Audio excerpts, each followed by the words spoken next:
Honey, this is really good. I gotta get away from this thing.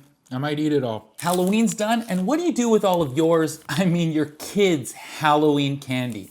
Today, we're making a monster cookie. A cookie so massive it could probably feed the whole family. These giant stuffed cookies are the perfect way to transform that candy into something new, and trust me, everyone's gonna want a piece. Now we're breaking the rules a bit here, not starting with preheating the oven. You'll see why later. First, let's build our cookie base. In a bowl, we're combining 91 grams of bread flour and 55 grams of all-purpose flour, plus 15 grams of cornstarch. The bread flour's high protein content will give it a nice structure, and the cornstarch will give it some lightness. If you don't have bread flour or cake flour or cornstarch, all-purpose flour works perfectly fine. See the description below. Add a half a teaspoon each of baking powder, baking soda, and salt. Mix it up and set it aside. Now for the butter. 142 grams at room temperature, cut into pieces. I keep forgetting to do that, so I'm gonna use my mixer now to break it up a bit. And I'm going to scrape down the sides. Then I'll add the sugars, 100 grams of white and 110 grams of brown, or half a cup of each. Let it run on medium for 2 to 3 minutes until it's light and fluffy. Now I like to drop in 1 egg, and I always crack it into a separate bowl first to make sure that no shells land into my cookies. And I'll add a teaspoon of my bootleg vanilla. Mix it on medium, scraping down the sides once or twice. Trust me, you just want to make sure that everything's incorporated well. Then, back on a low setting, I'm going to add the flour mixture slowly. Don't worry about mixing it too much, just until it's put together. It's okay if you see a little dry flour, it'll get mixed in later. Then add 100 grams of the chocolate chips. I would suggest dark or semi-sweet chips or chunks. I'm using dark just because all that candy is milk chocolate and really sweet, so this provides a nice contrast.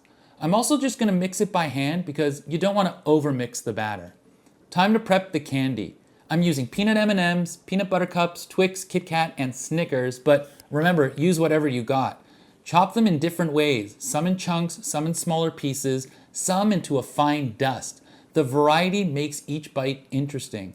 Let's prepare the cookie pans with parchment paper. Crumple up a little bit of parchment paper and cover them up. We're going to be baking them separately, so you're going to want 2, but if you have 1, that's okay too. Now I'm going to do my best to split the dough into 4 equalish parts. They don't need to be perfect, monsters rarely are.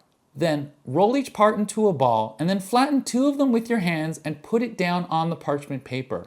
The dough is a little sticky, so do 2 at first, wash your hands, and now I'm going to place some of the mix-ins onto the cookie center.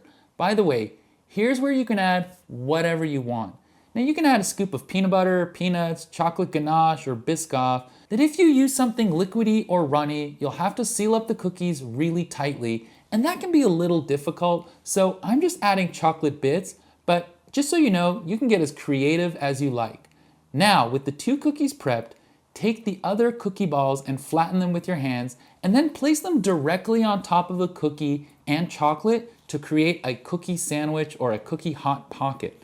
This is much easier with the dry mix-ins since I'm not worried if it doesn't cover it completely, but do your best. These mega cookies need some time to chill, so pop both of them onto 1 pan and put them in the freezer for about 20 to 30 minutes.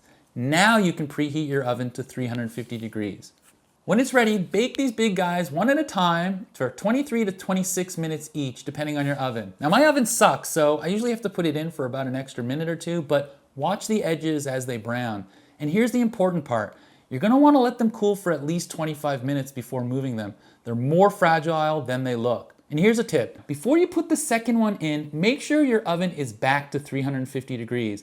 I popped the second one into the oven at a lower temperature and then tried to play catch up by making it 375 for about 5 minutes.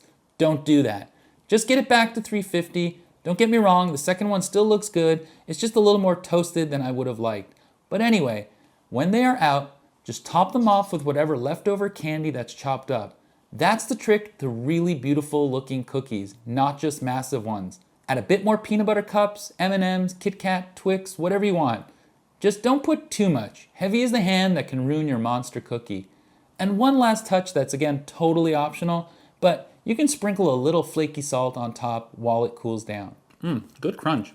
I hope you enjoyed playing Dr. Frankenstein with all your kids' candy and that everyone enjoys a piece of these massive cookies. I'll see you in the next one.